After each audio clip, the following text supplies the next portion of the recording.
Hey Jay, I got something for you. We're on video. Call me Graydog. Everybody knows you're Jay. Anyway, what do you got? Holosun just came out with a new Weaponlight, the PID. Did they do a big press release? No. Any big trade shows, anything like that? No. Aaron Cowan do anything with it? No, I think he's too busy dropping $5,000 guns to care about this. So I guess that means we gotta do a review. Yes. Does this mean I have to drop it? Yes. More than once? So I just pulled this out, have not unboxed it, just got it in the mail. I did the intro, but you saw that. Got it from Kenzies Optics, guys. Arrived fast. I have no affiliation with these guys, but in the handful of times I've ordered from them, they've done really good work. I've gotten things in a hurry. They've been at the local gun show a few times. Just a little shout out to them. This packaging, if you've gotten anything else from Holosun, I'm sure that this packaging style looks super familiar to you. It looks like every optic I've ever gotten from Holosun. So let's see what is in here. Standard Holosun little case. If we lift off the top, foam, activate your new warranty. QR code for you. Manual, 23,000 candela. I don't know what the PID HC is. I think I've just got a regular one, so I'm kind of curious. I'll read those later. Little cloth for cleaning. A charging cable, which looks to be some sort of magnetic connection. I don't know if that's a good thing or a bad thing. We all know how the Olight stuff turned out. The light itself, it feels pretty substantive, guys. It really does. Let's see. So these are probably different rails, depending on if you've got a Glock or something that's standard 1913. That's my assumption. A tool for installing, which is nice. So that's right there. And everybody's favorite, the snack. Now, I know what you're saying, Jay, what I really need is a close-up. So without further ado, heavy metal close-up.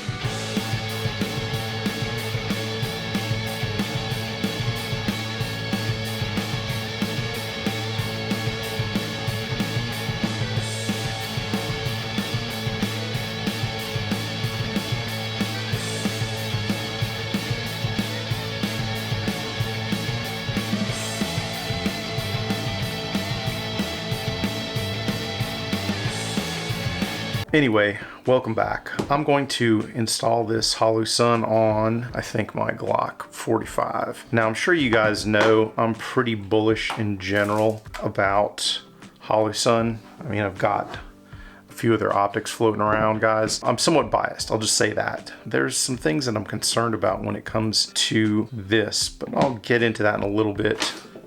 If I read the directions, and I might fast forward through this. It says there's battery insulation material, and that would probably be that piece of paper right there. Interesting that there's a sleeve around the battery. I don't know if you guys caught that, but here's the battery itself. 18350. Ooh, don't want to cross thread, so I always go reverse first. There. And then screw it in. Pretty strong O-ring. Ah, there we go. Just didn't have it screwed down tight enough. Okay. And there's the indicator light right there underneath. So we're gonna charge it, we're gonna play with it, and we'll see what we get. Just for your knowledge, you gotta screw this thing down tight to get the light to function. So more on all this in just a second. Before I forget, I always put one of these therm cleanses on any weapon light I'm ever playing with. It makes life so much easier in terms of just being able to wipe gunpowder residue off of the lens. And this bezel is almost right at an inch, 0.969. That one, which is the same thing for the Mod Light, the TLR, Surefire G2X, and the 6PX. So I'm gonna stick one of those on the front.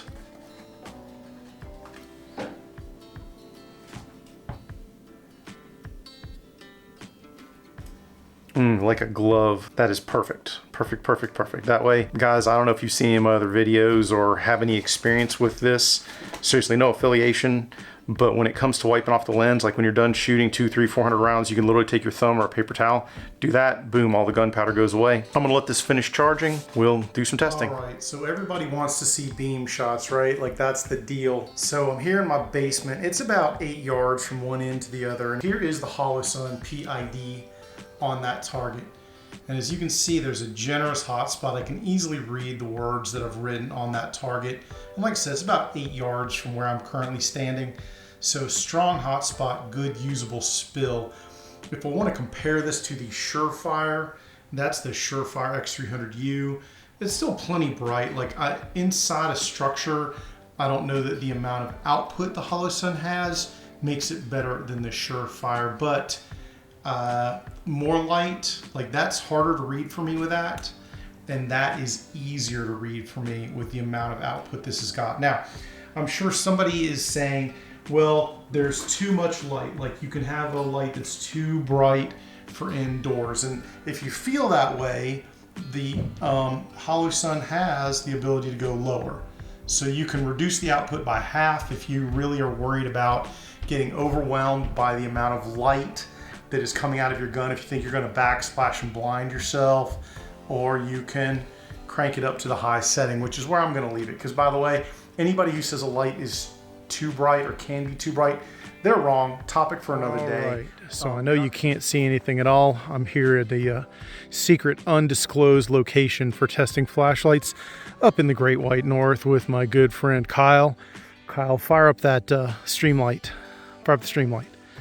So that's the Streamlight TLR, what is it? 1HL. 1HL, TLR 1HL, claimed 1,000 lumens. Not bad, I like it. This, go ahead and turn that off. This is your Holosun, which I don't know if you can tell the difference, guys, but I'm definitely getting more distance with it.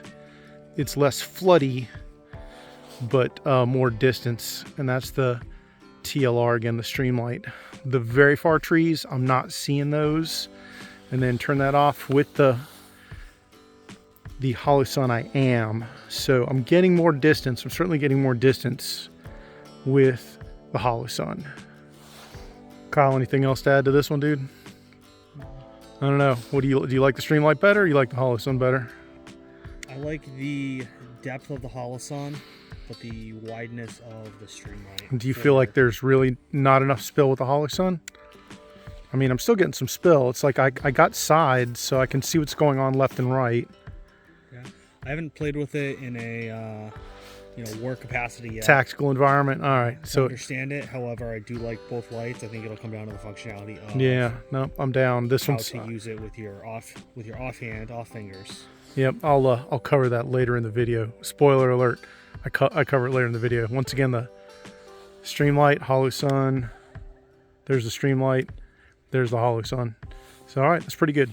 Thank you, Kyle. Appreciate you, brother. Yeah, buddy. One of the big things that always comes up, holster fitment. This is a Safariland 7 series. Fits okay in that one. Here's a Safariland 6 series. Fits okay in that one. Locks in good, still draws. So I can't guarantee holster fitments across the board, but the Holosun PID does fit in other holsters that fit the Surefire X300. So that helps. More to come. Let's talk about user interface and switching. Now, my number one favorite user interface is probably what you see on the TLR 7. It is a straight push button to activate the light. There's no twisties, there's no flippies, and this is also the same user interface as the Phoenix GL19R, by the way. My second favorite user interface is that of the X300 Surefire and also the Streamlight TLR1, and that is a toggle to twist. So when it's on a gun, you can push down with your thumb, or you can push down with your trigger finger. Either of those works pretty good for this. My third favorite, my coming in last place user interface is the paddle style, and that's what the Holosun has. So if you look, if I push that in, I get light, and then when I turn it, that turns it off. That is, by the way, the same user interface as the Olight, and let me tell you, there's a lot of things to not like about the Olight. There's probably some things to like, so please don't take this as 100% condemnation of the Olight, maybe just 80%, but has that paddle switch. And I've got a video floating around I haven't aired yet that kind of talks about my dislike of that paddle switch. So if I'm going to use this, I've got to come up with some methodology to keep me from doing, clear gun by the way guys, this, right? That's a problem.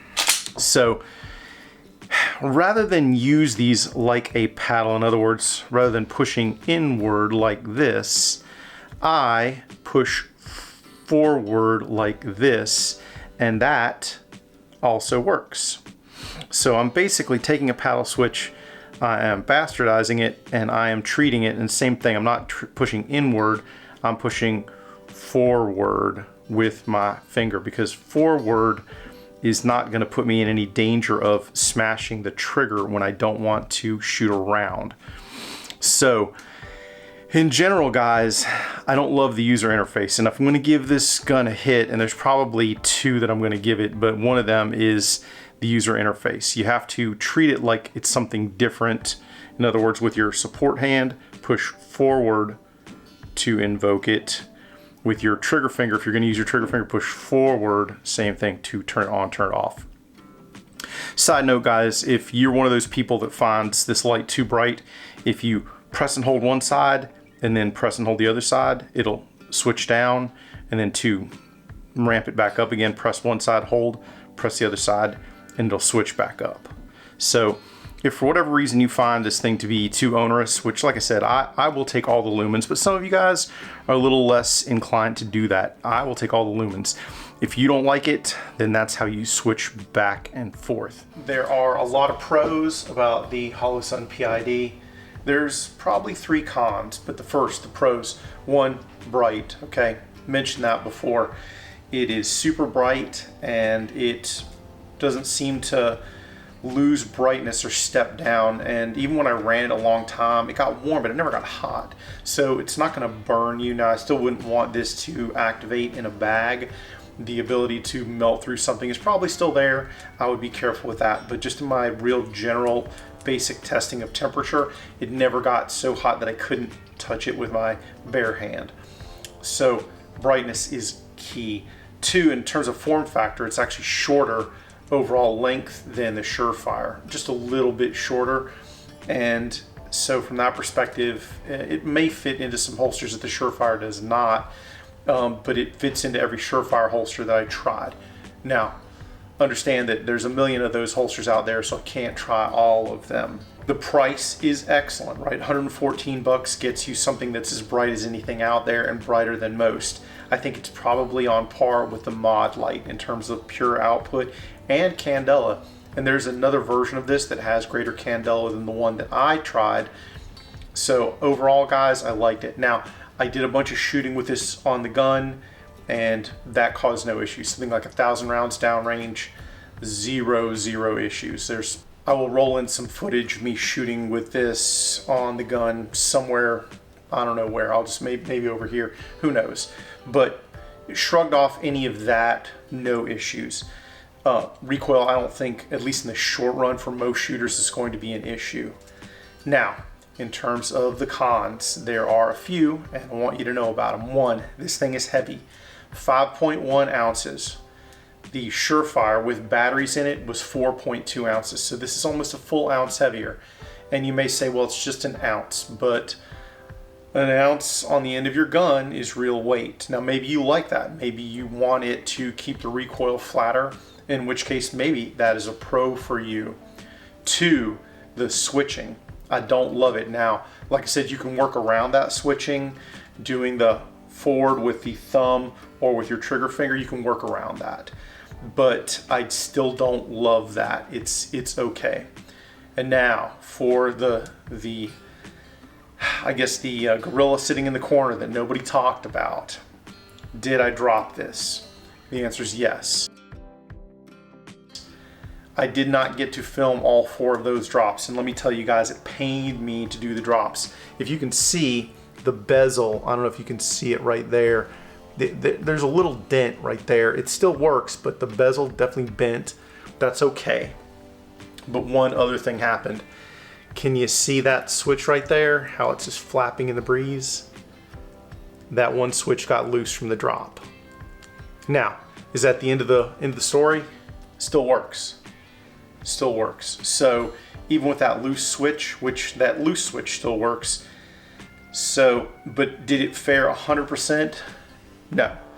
On the 4th drop, that's when it happened. And guys, that gun that I dropped was a fully loaded but not chambered Glock 17 with this light on it. So it had a 17 round magazine in it and this light on it. It was about as heavy as you're gonna get without putting an optic, an extended magazine, and some other stuff. But I think a reasonable test, and probably more than reasonable. Most people aren't gonna chuck their guns, but I've seen stuff happen. So, you know, do I think Aaron Cowan's completely out to lunch with his tests? No. Do I think he does some pretty abusive stuff sometimes? Sure. But whatever. Real life can also be abusive. Am I gonna drop everything I ever test? Also no. But with the flappiness, and I don't know if you can hear it, you know, I'd probably be inclined to send this back or maybe get another one, but still works. Like if I had to use this, like I dropped the gun, got kicked, then I picked it up, was it still combat effective? Hell yeah, all day long. So that's not a big deal. So I can't really count that as a complete con. You know, is it completely indestructible? No. Is it pretty darn durable? Yeah. Hey, don't drop your gun 4 times and you probably won't have this issue. Lastly, the final con, I have no idea to tell how much juice is in this battery.